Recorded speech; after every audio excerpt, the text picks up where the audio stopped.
अगर आप bank of Baroda में इन्वेस्टेड हो, इतनी ज़्यादा गिरावट के बाद सोच रहे हो सेल करूँ या फिर होल्ड करूँ या फिर और ज़्यादा बाइंग करूँ, और अगर आप सोच रहे हो फ्रेशली इन्वेस्ट करने का, हम इस वीडियो में डिटेल में डिस्कस करेंगे। और एक बात बता दूँ, शेयर होल्डर्स के लिए एक निगेटिव न्यूज़ है, तो आइए डिटेल में बात करते हैं। So currently we are on one day time frame of bank of Baroda. यहाँ पे हम देख सकते हैं ऑलमोस्ट अराउंड 23 जून से ये शेयर 30% की करेक्शन कर चुका है। और यहाँ पे आज के दिन एक ऐसी निगेटिव न्यूज़ आई है जहाँ पे उसके कारण इतने दिनों से ओवरऑल हमें इम्पैक्ट देखने को मिल रहा था। उसके बारे में हम आगे बात करेंगे, क्या करना चाहिए शेयर पे। अगर हम देखें तो शेयर ऑलमोस्ट अपने सपोर्ट लेवल पे है। मतलब अगर देखें तो प्रीवियसली शेयर ने 30 मार्च को यहाँ से एक सपोर्ट लिया था और बाउंस आया था ऑलमोस्ट अराउंड 16 से 17% का। पहले बात करते हैं, अगर आप इंट्राडे या फिर स्विंग ट्रेड करते हो 6 से 7 दिनों के लिए, तो यहाँ पे आपको देखना पड़ेगा कि स्टॉक अगर इस लेवल पे एक सपोर्ट फॉर्मेशन करे, ठीक है, सपोर्ट फॉर्मेशन करे, तो यहाँ से आपको देखना पड़ेगा कि ये स्टॉक अगर उसकी कंफर्मेशन बुलिश रही तो ही यहाँ तक जा सकता है ऑलमोस्ट 5% का।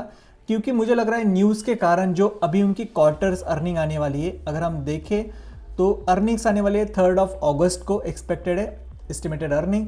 तो आने वाले दिनों में स्टॉक हमें और भी नीचे जाता गिरता हुआ दिख सकता है।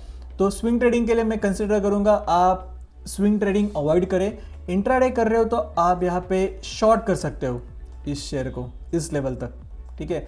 ये जो मैंने बोला कि यहाँ पे ग्रीन हो सकती है कैंडल, ये जस्ट बोला कि एक पुल बैक थोड़ा एक्सपेक्टेड होता है मार्केट में ट्रैपिंग करने के लिए, बट शायद से हमें स्टॉक यहाँ से नीचे और भी गिरावट होते हुए दिख सकता है। तो ये तो आपका फाइनेंशियल डिसीजन रहेगा, बट न्यूज़ के कारण मैं बोल रहा हूँ कि यहाँ पे और भी ज़्यादा गिरावट हो सकती है जब तक इनकी अर्निंग रिलीज़ नहीं होती। क्योंकि जो न्यूज़ के कारण इनके सीधे सीधे अर्निंग पे इफेक्ट होने वाला है। आपको क्लियर बता दूँ, ये जो पैटर्न देख रहे हो आप यहाँ पे, ये जो पैटर्न है, इस पैटर्न की तरह फॉर्मेशन होने के लिए स्टॉक यहाँ तक गिर सकता है। मतलब अभी के क्लोजिंग के बाद 5% की गिरावट हो सकती है। और अगर आपने यहाँ पे पी शॉर्ट किया है तो ऑलमोस्ट आप एक अच्छे पोजीशन में हो, क्योंकि स्टॉक कल के दिन भी गिरावट कंटिन्यू कर सकता है। इस सपोर्ट का ध्यान रखना, इट सपोर्ट्स के बाद थोड़ा सा एक बाउंस बैक कर सकता है। बट अगर आप सी में हो तो मैं सजेस्ट करूँगा आप इस स्टॉक से निकल जाओ। तो आइए बात करते हैं न्यूज़ की। तो जैसे कि आप यहाँ पे देख सकते हो, this is the short term negative news और लॉन्ग टर्म के लिए पॉजिटिव है।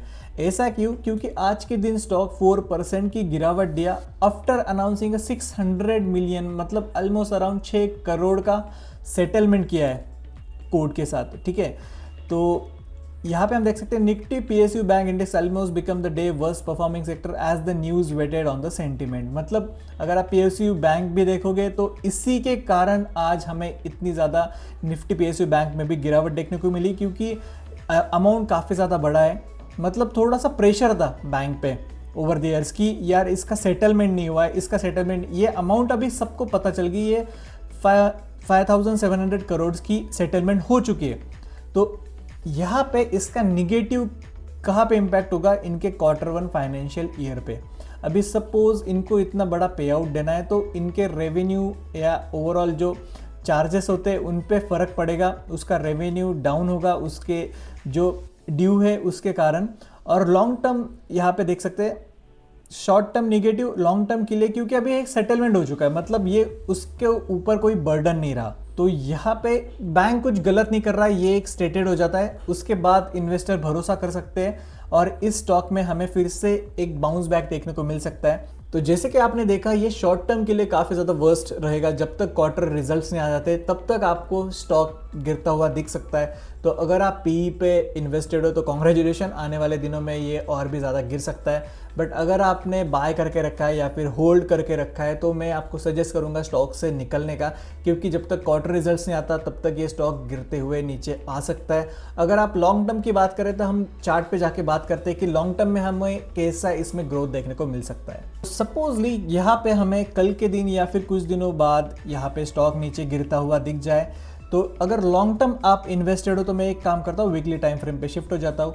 ओवरऑल देखा जाए तो ये स्टॉक अपने सपोर्ट लेवल पे है, ये वीक के कैंडल पे हम ये सपोर्ट लेवल पे है। तो this is a good opportunity for you अगर आप लॉन्ग टर्म इन्वेस्टर हो तो, क्योंकि यहाँ पे इतना कंसिडरेशन के बाद मुझे नहीं लगता कि ये स्टॉक इस लेवल के नीचे जाएगा। तो अगर आपको जैसे भी ओवरऑल कुछ दिनों बाद यहाँ पे एक पॉजिटिव अर्निंग्स के बाद की बात कर रहा हूँ, अगर आपको ये स्टॉक अपने वॉच लिस्ट में रख सकते हो। अर्निंग्स के बाद अगर अर्निंग्स पॉजिटिव रही इस इतने बड़े लॉस के बाद भी जो इन्होंने अभी पे किया है सेटलमेंट में, तो यहाँ पे एक अच्छी खासी रैली स्टार्ट होते हुए दिख सकती है, जो ऑलमोस्ट अराउंड 25% का अभी हाई है इस स्टॉक में ऊपर। तो आने वाले दिनों में ये स्टॉक और भी ज़्यादा रैली दे सकता है, तो अपनी नज़र इस स्टॉक पे ज़रूर रखिएगा। तो जैसे कि हमने देखा न्यूज़ तो नेगेटिव है और चार्ट भी काफ़ी ज़्यादा बेरिश है, तो आने वाले दिनों में हमें और भी ज़्यादा गिरावट देखने को मिल सकती है। तो अपनी नज़र इस स्टॉक पे ज़रूर बनाए रखेगा। अगर आप इन्वेस्टेड हो या फिर सोच रहे हो इन्वेस्ट करने का BEL भारत इलेक्ट्रॉनिक्स या फिर डीमार्ट में, तो आप दोनों की वीडियो यहाँ पे देख सकते हो। मिलते हैं उन्हीं वीडियो में। Thank you so much for watching. Bye.